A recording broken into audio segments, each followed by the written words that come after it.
أعوذ بالله من الشيطان الرجيم. بسم الله الرحمن الرحيم.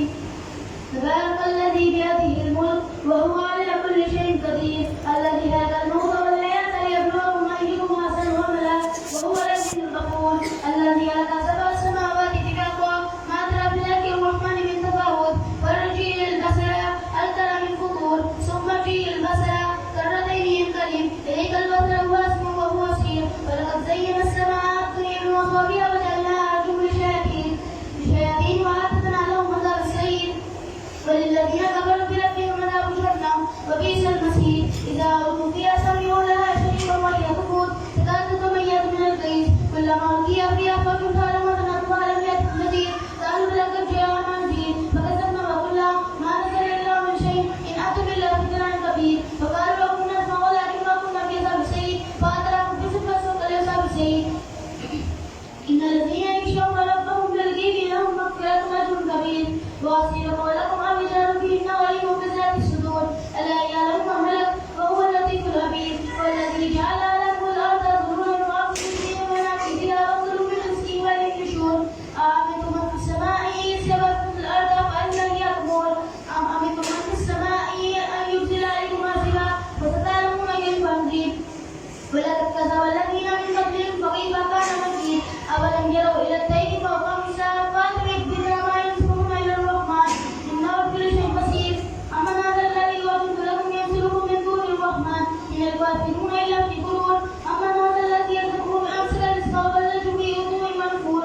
أفمن يمشي بكفا لا وجه أحدا أمن يمشي سبيلا لا صراط مستقيم. قل هو الذي أنشأكم وجعل لكم السماء والأبصار والأفئدة قليلا ما تشكرون.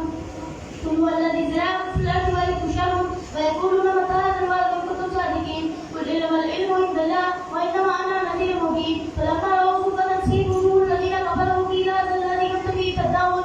قل أرأيتم إن أهلكني الله والماء ومن منعكم يجير الكافر من عذاب أليم. قل والرحمن ومن به ويتوكل فستعلمون من هو في ضلال مبين. قل أيأتي الأسباب معكم قوم فمن يأتيكم بماء معين.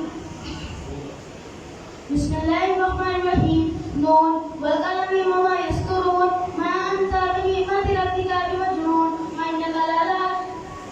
وإنك لأجرك الممنون وإنك لعلى خلق عظيم. فستبصر ويبصرون بإليكم المفتون إن ربك هو أعلم بمن ضل عن سبيله وهو أعلم بالمهتدين. فلا تطع المكذبين واذكروا لو تطيعوا فيدهرون ولا تتبلل في الماء عمل ماشيا بنميم من لله مؤتة نسيب مقلب بعد ذلك زمين أن كان ذا مال وبنين إذا تتلى آياتنا قال أساطير الأولين سناسم للهدوء إن بلغنا كما بلغنا أصحاب الجنة إذا استوى يسلمون مصبحين ولا يستسلمون وطاف اليقائم من ربك وهم نائمون فاستبق السالين فتنادى مصبحين إنكم لا أسلموا إن كنتم صارمين فأنت لكم بها أبدكم أن يذلنا يوم عليكم مسكين وغدوا على أرض قادرين فلما أبوا قال إنا لضالون بل نحن محرومون قال أصابوا ولم لكن لو يكسبون قالوا سبحان ربنا إنه كنا ظالمين فانقلبت استلامون قالوا يا ويلنا إنا كنا طاغين أسألكم أن يبدلنا خيرا منا إنا إلى ربنا راغبون. لذلك العذاب والعذاب الآخرة أكبر لو كانوا يعلمون. إن للمتقين عند ربهم جنات النعيم أفنجعل المسلمين كالمجرمين ما لكم كيف تحكمون أم لكم كتاب فيه تدرسون إن لكم فيه لما تخيرون أم لكم أيمان ولينا بالغة إلى يوم القيامة إن لكم لما تحكمون سلم يوم ذلك الدين أنهم شركاء فليأتوا بشركائهم إن كانوا صادقين يوم يشفع ساق ويدعون إلى السجود ولا يستطيعون لا يشفع أمثالهم فلا عبد الله وكانوا يدعون إلى السجود وهم سالمون. فذرني يكذبوا بهذا الحديث سنستدرجهم من حيث لا يعلمون وأملي لهم إن كيد متين أم تزوجهم فهم بمكان مثقلون أم عندهم الغيب فهم يكتبون فاصبر لحكم ربك ولا تكن كصاحب الحوت إذ ذاقوا ومكتوم لولا أن تتعلموا نعمة من ربهم لنبذ بالأراء وهم مكتوم واجتباه ربه وجعله من الصالحين. ويقال الذين كفروا لا يدركون غير سائر لما سمعوا ذكرا ويقولون إنه لمجنون وما هو إلا ذكر للعالمين. بسم الله الرحمن الرحيم.